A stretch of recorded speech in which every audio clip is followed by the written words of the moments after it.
Hey guys, it's Tom. Welcome to Pernstar Motorsports. Today, reporting to you in a slightly different format.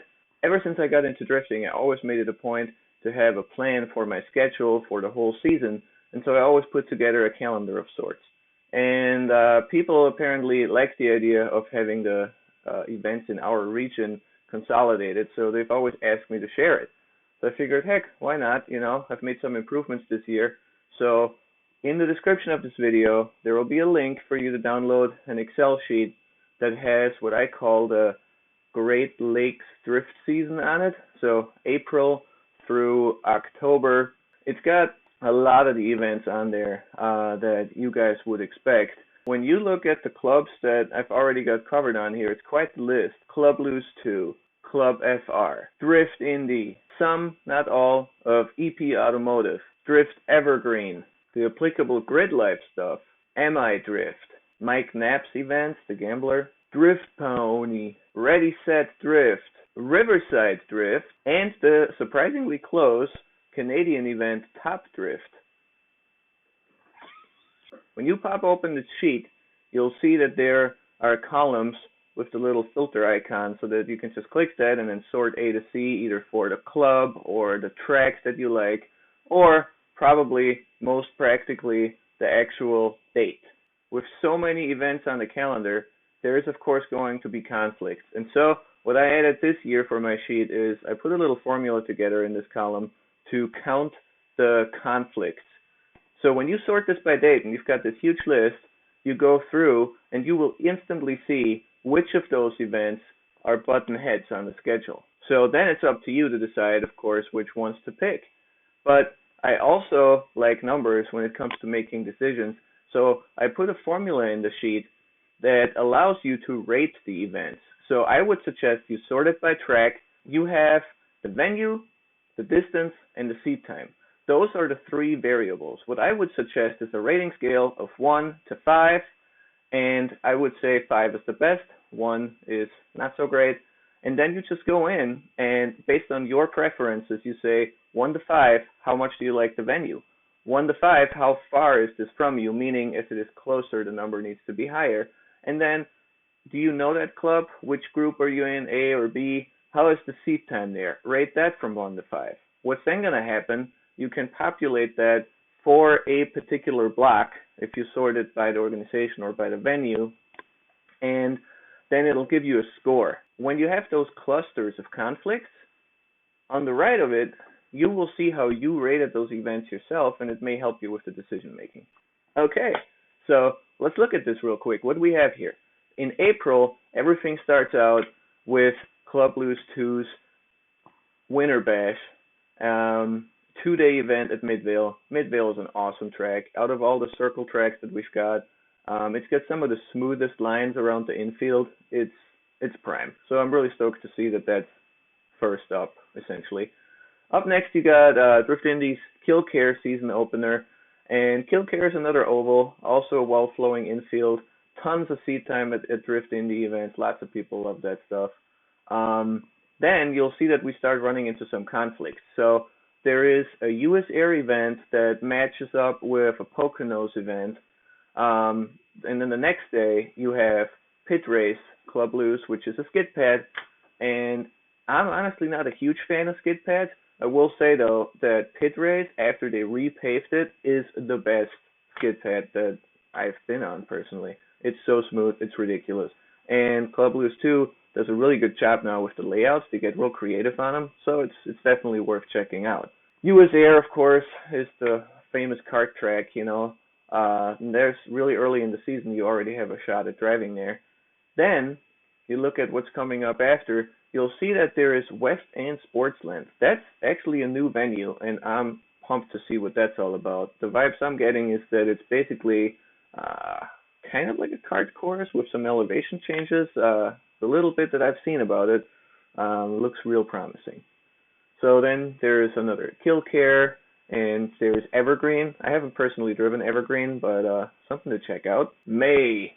In May, we have an opportunity, maybe, depending on the border situation, who knows, to actually drift in Canada, I guess. And initially, I wasn't going to put this on here, but when I Google mapped it, it actually turns out that if you're in Michigan, this is actually closer than a lot of the other events, despite being out of the country. So then there is another Midvale, a great opportunity to run U.S. Air, I may add. Very, very interested in that one because you'll see there's no conflicts at a U.S. Air event. That's rare. There's an Auto City, Michigan coming up. Auto City is one of the oval tracks that I really like a lot. The pavement is kind of but what's really sick is that there are infinite number of layout options there. And I don't know if they're going to run it like they have in the past, but typically if you're an A group, you can basically pick the line you want. And you can run a half-mile banked oval turn hairpin into the infield. It's awesome. That track's so cool. Anywho, then you'll see that there's the first Gambler for all you ballers out there with the really fast cars in E-Town. There's a Kill Care. There's a Poconos event.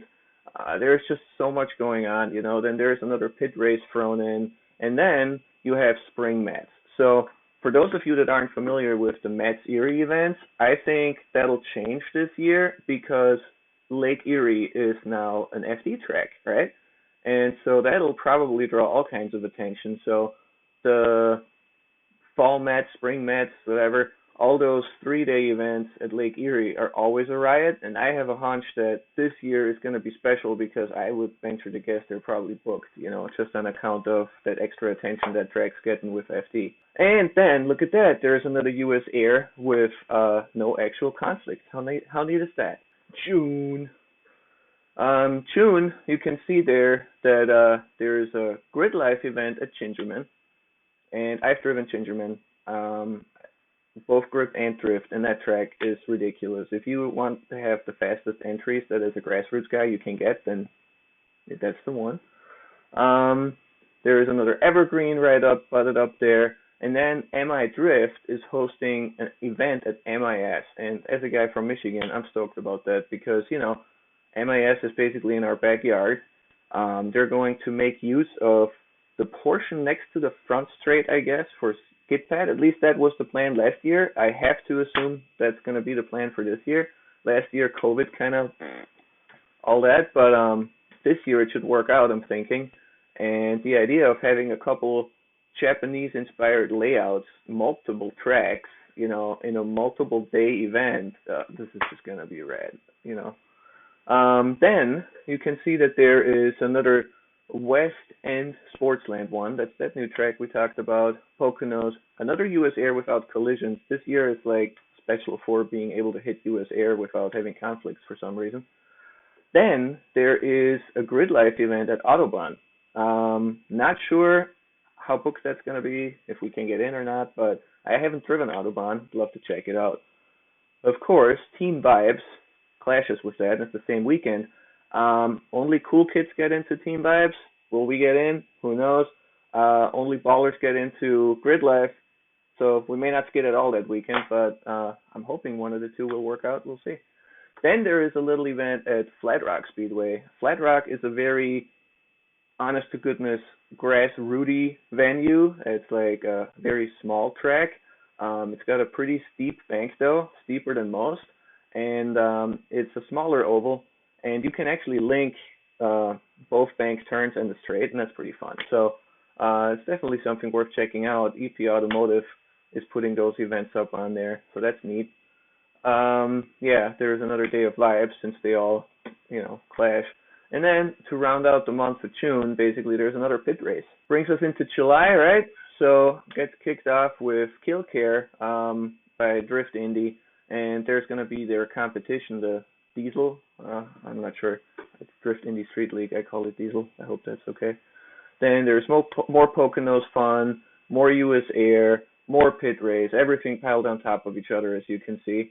Then here you see there's Summer Mats, another one of those 3-day crazy 300 lap a seat time type deals by Drift Pony.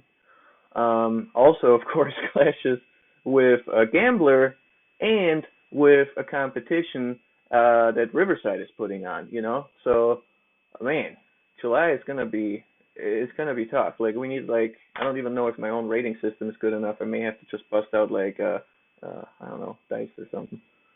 All right, then there's another US Air and another Midvale is on there too. So no shortage of party. Brings us to August. So there's a leftover, if you will, like that US Air day there from before. All right, so August. There's one thing is Auto City I mentioned is a really cool venue, and it's interesting to me anyway.